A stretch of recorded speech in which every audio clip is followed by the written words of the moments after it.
Rachel, you did such a tremendous job today in walking us through the famine and how the Chinese Communist Party starved 45 million Chinese to death.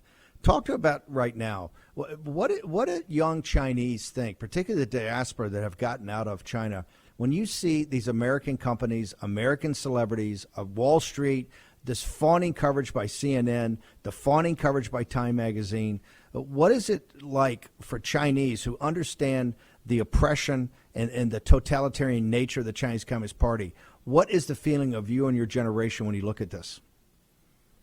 Okay, so I think the younger, if we want to talk about the young Chinese, I think what is popular movements going on is called lying flat. I'm not sure whether you heard of that or not. Because so lying flat means they don't want to get married. They don't want to give birth to kids. They don't want to have a job that hardworking. It's 996. So from 9 o'clock to 9 a.m. to 9 p.m., 12 hours a week and 6 days a week. They don't want to do that because they know there are actually just leaks for the CCP, because we refer to the slave of Chinese as leeks. So the sickle, one of the symbol of the communism is a sickle. So that's a perfect tool to cut leeks. So it's the same idea concept of shearing the fur from a sheep. So basically, if you actually work hard, the government is going to take everything away from you. The moment you were born in the world in China, you were a cog in the system. That's how literally CCP refer a human life as a cog. So what you do is from the get-go, your mom give you a birth. If you are out of planning, okay, so we just finished the one-child birth policy in 2015. So prior to that, if you want to have a second child and you live in the city, your mom have to pay 2 to 9 times of their annual salary, depending where they live in China, as a fine, in order to keep their baby. And then what Dr. Moshe said, exactly, absolutely correct, because I actually read one of his podcasts, his speech online. I was, at that time, I was doing my research and reading all the books that I can. So I actually found a lot of videos. I learned there's so many forced abortion. There was a case actually in 2012 that was made it all the way to the, television. It was a woman in China, in Shanxi province. She was actually 7 months pregnant, and she was forced by 5 men and to drag her, to put her finger in the ink, and then to sign the consent form, say that she agreed the forced abortion. And then they inject the injections to kill the baby through the mother's tummy to the baby's front nail. And then 2 days later, he gave a stillbirth. And then that made to the international newspaper. And then one of the news report from the U.S., actually, Cai Ling, she is currently the CEO for the All Girls Allowed, which is a non-government organization. She actually said at that time, in order to get help, and she reached to U.S. and Canada embassies to reach for help. And this case is by no means uncommon. It's actually pretty common. So only 2 years after that, we have another big news.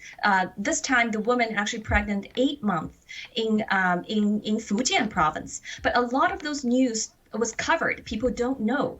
Only if they manage to actually get out the pictures, then they start people posting it on blog inside the firewall. Otherwise, people don't know all those information.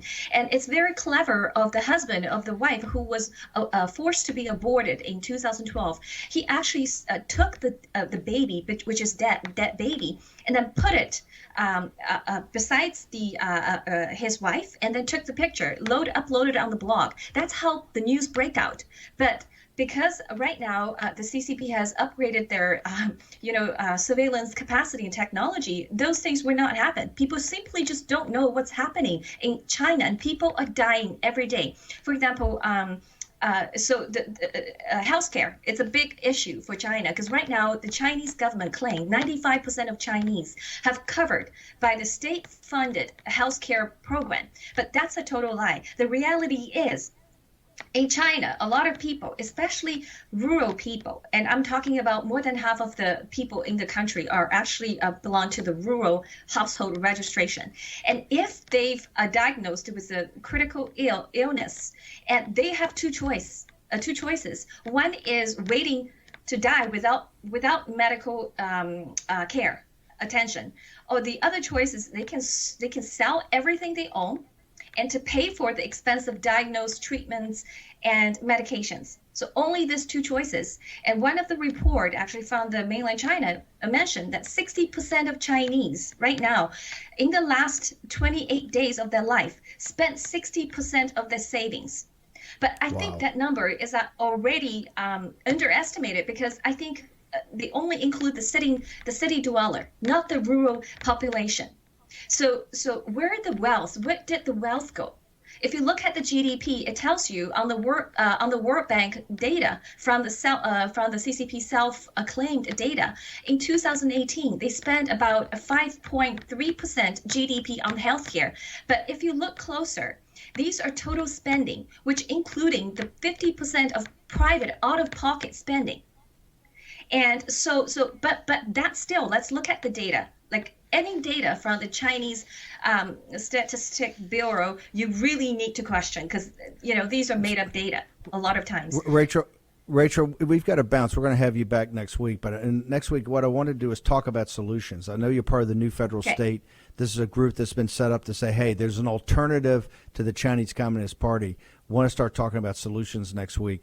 You've just been absolutely incredible. Thank you very much for sharing this, particularly the horrific stories about the forced abortions. I don't think people have any idea how traumatic that's been for the Chinese people, has been for the women. I can tell you, it's tremendous societal problems because of the 400 million they murdered. 80% of them were little girls. Rachel, thank you so much for joining us today in the War Room. Thank you for having me.